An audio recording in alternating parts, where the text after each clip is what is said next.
So it has been 1 full week since Biden's student loan forgiveness announcement.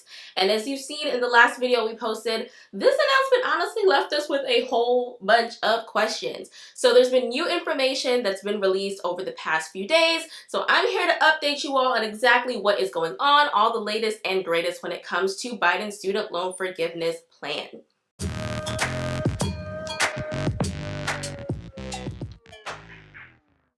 Hey wealth builders, and welcome back to the Muse, where we are making sense of all things money for young adults just like us. So if you're into that kind of content, come on and join the Wealth Builder Squad by hitting that big red subscribe button. And while you're at it, click that little notification bell so that you don't miss any of our new crazy great content. So the first question/concern that I had in that prior video when the announcement was just made was around the legality of it all. As I mentioned before, there's been a lot of talk ever since Biden came into office, really, about whether or not he has the legal capacity and power to cancel student debt like this. This concern was cleared up actually during the press conference that the White House press secretary held shortly after Biden's announcement last week, Wednesday. It's during that press conference that we learned that they are relying on the HEROES Act that was passed in 2020 as the legal basis for giving the Department of Education secretary, technically, the power to cancel student debt in this manner. So no, it is not an executive order that is doing any of this. That's what I've heard some people saying in the ether. That is not what this is, because that can be easily challenged in court. Basically, they're saying that the HEROES Act gave the education secretary the power to make these kinds of decisions. So hopefully this is a decision that will stand the test of time. The second major question or concern that I had was around the income reporting requirements. How was this all going to work from a logistical standpoint? Since last week, a lot of major news outlets have been reporting that the year's income in question that will be reported for the purposes of this forgiveness is 2020 or 2021. So I'm not exactly too sure how that's working, if you get to choose which year that you report. I have no idea. That is still an outstanding question. I haven't seen this confirmed just yet officially from any government sources, but this is what is the widespread news going through all of these major news outlets. One more thing that I'll add, because this is a common question that I've been getting, is what are they talking about when they refer to income? They are referring to your AGI, okay, your adjusted gross income. If you have filed taxes in recent years, you should be able to find that number listed on your tax return. What was your adjusted gross income? That is what is used to determine whether or not you qualify. Now, how will the Department of Education know what our income is to qualify us for this loan forgiveness? They have announced that they are coming out with a simple application. We'll see how simple it actually turns out to be. That will be released by the beginning of October is what is being said. Of course, those who already have their income reported to the Department of Education because you've already been on an income-driven or income-based repayment plan, about 8 million people will automatically get their loans forgiven. They won't have to use that application to report their income. Now, what's going to happen is that you want to get on this application as soon as it comes out, because they are saying that it's going to take 4 to 6 weeks to process your forgiveness after completing the application. So in order to get your loans forgiven before the payment pause expires on December 31st, you're going to want to get your application in by November 15th. That is the date that the Department of Education has specified that you really want to get your application in by if you want to see that forgiveness before the repayment pause ends. However, if you do happen to miss the deadline, have no fear, your loans will still get forgiven. It just probably won't happen before the payment pause ends.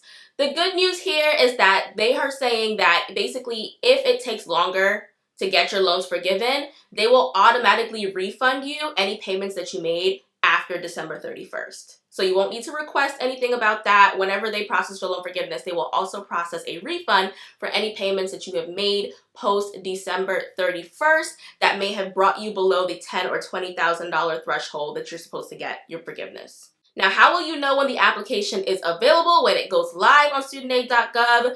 They have a subscription feature. Basically, there's a link, I'll post it in the description box below, where you can sign up so that you will get an email alert when there are major changes, major updates, including when this new application goes live.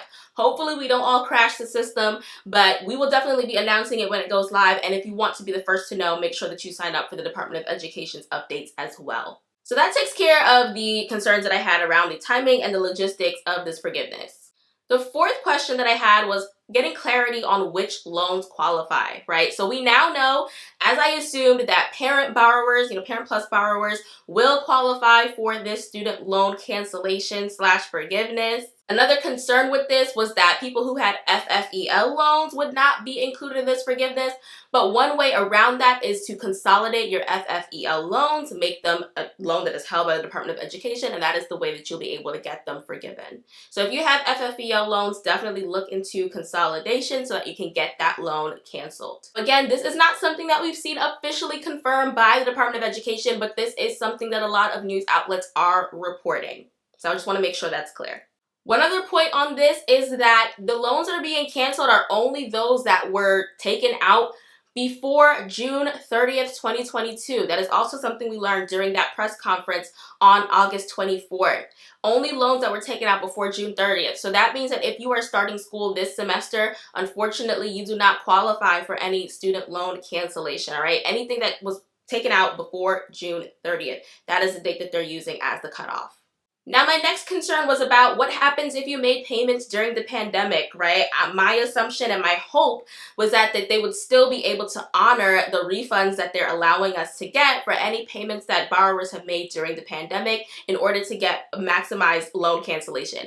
And it sounds like that is indeed the case, right? They haven't set any firm dates, like you have to request your refund by XYZ date. So if you are in the position where you've made payments over the pandemic that have either cleared your loans or brought them below the threshold that should be canceled, go ahead and request your refund payments as soon as possible to give you the best shot of actually getting the maximum amount of your loans forgiven. Reach out to your loan servicers and get that process started. Payment application is still an outstanding question. I haven't seen any other data come out around how payments will be applied, which loans are going to actually cancel out first. So that is still TBD. We'll keep our eyes open to see what's going to happen with that.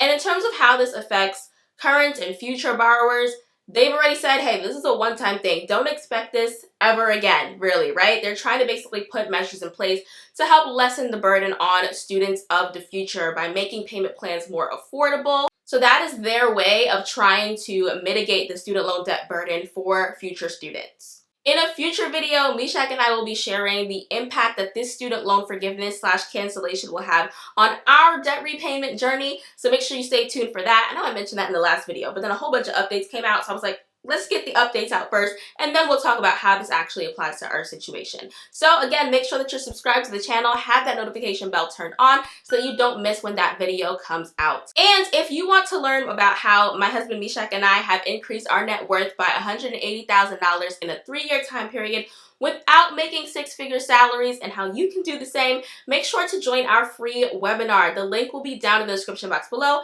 and also pinned up into the cards for you. You do not want to miss it. Hope to see you there.